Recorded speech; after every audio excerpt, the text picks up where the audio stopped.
lived in a far-off land a father and mother named Joseph and Mary. They lived in a little town called Nazareth, and there Joseph built things out of wood, for he was a carpenter by trade. One day the ruler of this land sent out word that all who lived there were to be taxed.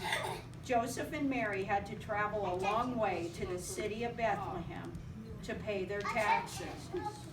The journey took several days. Mary rode on a donkey as Joseph walked ahead, leading the donkey. At last they reached the city of Bethlehem.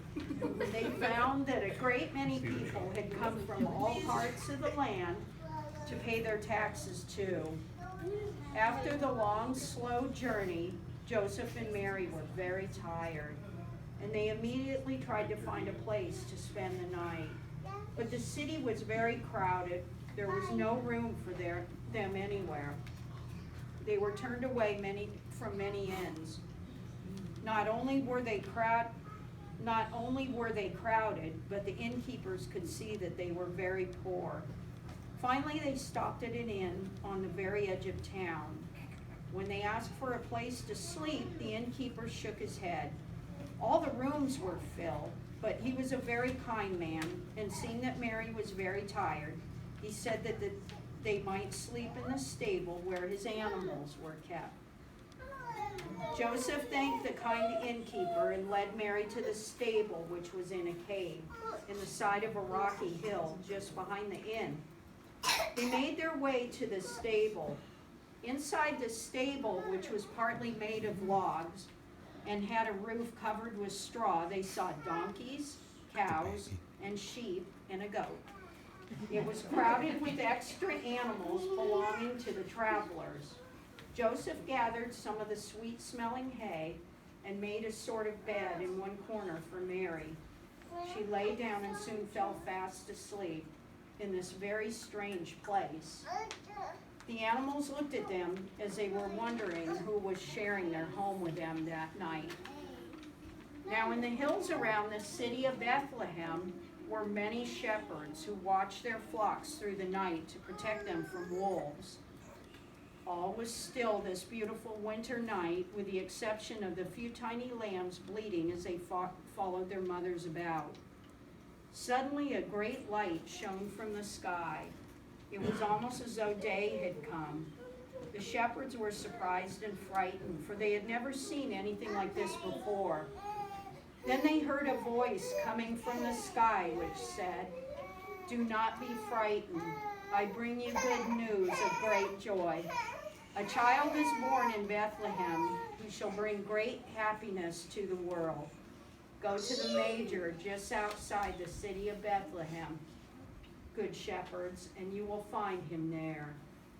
Then from the sky came beautiful music, as though 1,000 angels were singing a hymn, telling of the newborn King, Jesus. The shepherds stared with wonder at the great light and saw the rays of a star shining down upon the tiny manger, leading them to the birthplace of the tiny Christ child. As they came into the stable, they saw Joseph and Mary bent over a huge wooden trough from which the animals eat. And there, wrapped in bands of cloth called swaddling clothes, lying on sweet fresh hay, was the tiny baby. The shepherds fell on their knees and prayed to the child who was their king.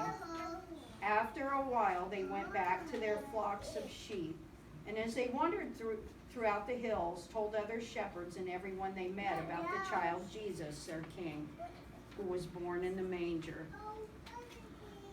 There was another country far to the east of Bethlehem in which 3 wise men lived. These men studied the wonders of the world. One night they saw a star in the sky that they had never seen before. As they watched it, the star told them of the baby Jesus, who was King of the world. These wise men packed the finest gifts they could find and started on their way to journey to the place where the child was born. Bright rays of the star showed them the way. Day after day they rode on their camels in search of the child. Finally, they came to Bethlehem. There they found the boy Jesus with his mother Mary. They too fell on their knees and prayed, and then presented the child with very precious and beautiful gifts. Their gifts, as all other gifts are given, were presented to show their love for him who is the King of love. Let us, like them, enter this season with gifts for the King.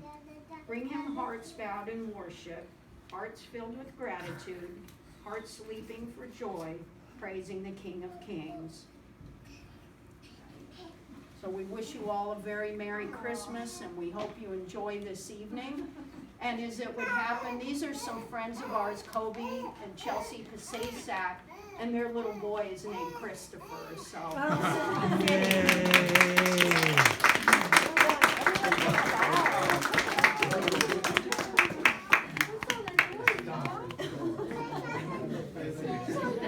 yeah, thank you for coming.